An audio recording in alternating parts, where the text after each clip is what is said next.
You know what? What? I think I should have more faith in TV shows from the 1950s. Yeah, man. Because, we brought up the Robin Hood show. Yeah. And it turns out this was a British show as well. Yeah. Made around the same time. And to be honest, we didn't know that. We thought it was American. Oh, God, yeah. Well, it turns out it was aired on NBC. Yeah. But it was a British show. Mm-hmm. And British actors, filmed in England, all the rest of it. This turns out to be pretty good. Yeah. We watched a couple of episodes. And I found it delightful. Yep. So delightful that Dennis, you got very excited by who actually is the star of the show. Like as we open up the thing, I see William Russell. I'm like, wait, William Russell, and that's Ian Chesterton. Explain for the people who Ian Chesterton is. That is one of the Doctor's first companions in Doctor Who, like 1963, right off the bat. He's in the first episode. Yes, he played Ian and Barbara.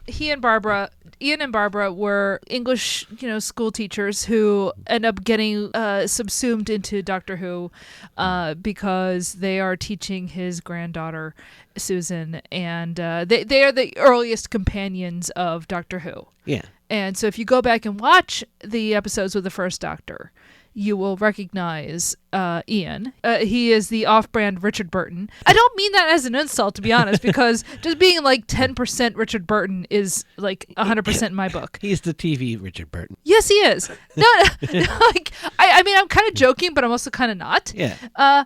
And this is great. Also, he's playing like Lancelot before Richard Burton played Arthur in Camelot. So, he got there first. Yeah, it was kind of exciting. And I think he's great, actually, in this role. Yeah. He is a lot of fun. He is. So we watched 2 episodes. We watched the pilot, and we watched like the 4th episode, so that we got like kind of a sense of what the show is like once it gets going. And we picked the 4th episode because one of the knights was played by Patrick McGoohan, who we are a fan of from The Prisoner and from Braveheart. Columbo? Columbo. I was going to say, he was in like multiple episodes of Columbo. Yeah. I mean, it's kind of great seeing Patrick McGoohan actually as a villain here. Yeah. But let's start with the first episode. So this all starts with Lancelot is going to Arthur's court. He's going to Camelot because he wants to join the Knights of the Round Table. He is not one of them yet. Mm-hmm. And that, honestly, that comes right out of Arthurian stories. The idea that he had to come to the court, right? Yeah. And that his coming there causes a lot of consternation because everybody's just like, who is this weirdo?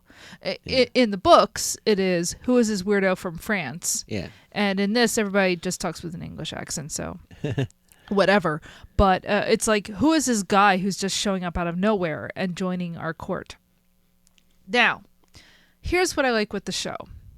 So when Lancelot is first showing up, and by the way, this is like half the show is filmed outside. They show kind of tournaments and they have guys on horseback. There's real horses and stuff. It looks pretty good. It actually looks pretty good, I have to admit. Yeah.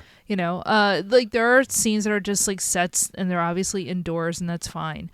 But there's enough stuff that's actually done outside in natural environments that I kind of appreciate that. And in that way, it reminds me of when we watched Knights of the Round Table. Which is from around the same time period. It's got solid castles. So I don't know how much of this was filmed in castles and how much was filmed on sets, but even the sets, they look pretty good. Yeah. I know with The Adventures of Robin Hood, they were filming in actual castles. They probably were here to some extent because honestly, castles in the UK, it's dime a dozen. They're constantly filming stuff in like old estates and castles and stuff. I mean, that's why you have Downton Abbey. Right? Is because there was an estate that just, is like, hey, use us for stuff. This is money for us, right? Yeah. So it looks good.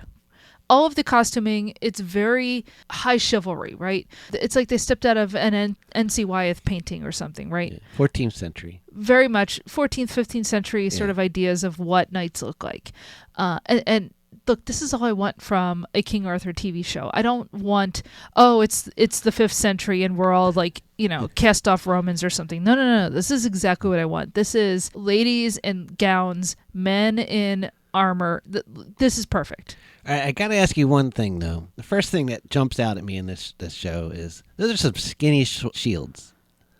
Yeah, it's fine. I mean, Like, have you seen shields like that before? Like, normally, like it's... you're picturing like a big, heavy shield, right? Yeah. Okay. So first of all, a big, heavy shield would be heavy. Yeah, but they're buff dudes. Dude, is anybody in this show buff? Well,